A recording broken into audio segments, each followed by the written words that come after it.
ಆತ್ಮ ಪರೀಕ್ಷೆ ಅಂತರ್ಸತ್ವಗಳನ್ನು ತಿಳಿದುಕೊಂಡು ಶಿಸ್ತಿನ ವ್ಯಾಸಂಗದೊಂದಿಗೆ ದೃಢತೆಯನ್ನು ಮೈಗೂಡಿಸಿಕೊಂಡು ಪ್ರಗತಿ ಪಥದಲ್ಲಿ ವಿದ್ಯಾರ್ಥಿಗಳು ಸಾಗಬೇಕೆಂದು ಬಾಡಕಾಗಲ್ ಜನತಾ ವಿದ್ಯಾಲಯದ ಎಸ್ಡಿಎಂಸಿ ಉಪಾಧ್ಯಕ್ಷರಾದ ರತ್ನಾಕರ್ ನಾಯ್ಕ ಅವರು ಕರೆ ನೀಡಿದರು.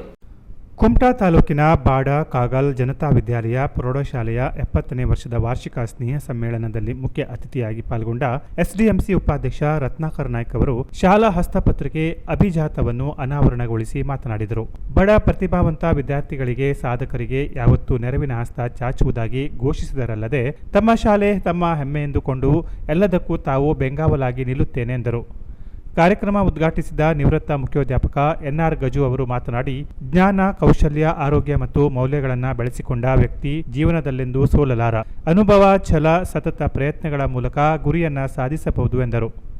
ನ್ಯಾಯವಾದಿ ಮಮತಾ ಆರ್ ನಾಯಕ್ ಅವರು ಮಾತನಾಡಿ, ಶಾಲಾ ಸ್ನೇಹ ಸಮ್ಮೇಳನದಲ್ಲಿ ಪಾಲಕರ ಭಾಗಿಯಾಗುವಿಕೆಯ ಔಚಿತ್ಯವನ್ನು ಅರಿಹಿದರು. ರಾಷ್ಟ್ರ ಪ್ರಶಸ್ತಿ ಪುರಸ್ಕೃತ ನಿವೃತ್ತ ಶಿಕ್ಷಕ ಎಸ್ಎಸ್ ಭಟ್, ಲೋಕೇಶ್ವರ, ನಿವೃತ್ತ ಸಂಸ್ಕೃತ ಉಪನ್ಯಾಸಕ ಗೋಪಾಲ್ ಹೆಗಡೆ, ಶಿಕ್ಷಣಾಭಿಮಾನಿ ಎಚ್ಎಸ್ ಹಳ್ಳೇರ ಮಾತನಾಡಿದರು.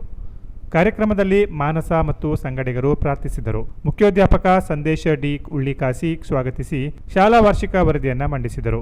ಕಾರ್ಯಕ್ರಮದ ಅಧ್ಯಕ್ಷತೆಯನ್ನು ವಹಿಸಿದ್ದ ಶಾಲಾಭಿವೃದ್ಧಿ ಸಮಿತಿಯ ಅಧ್ಯಕ್ಷ ಸುಬ್ರಾಯ್ ಜಿ ನಾಯ್ಕ್ ಅಧ್ಯಕ್ಷೀಯ ಮಾತುಗಳನ್ನಾಡಿದರು. ಶಿಕ್ಷಕರಾದ ಐವಿ ಭಟ್, ರಂಜನಾ ಬಿ, ಸಿಬಿ ಪಿಸ್ಸೆ, ತನುಜಾ ನಾಯಕ್ ನಿರೂಪಿಸಿದರು. Canara plus news, Kumta.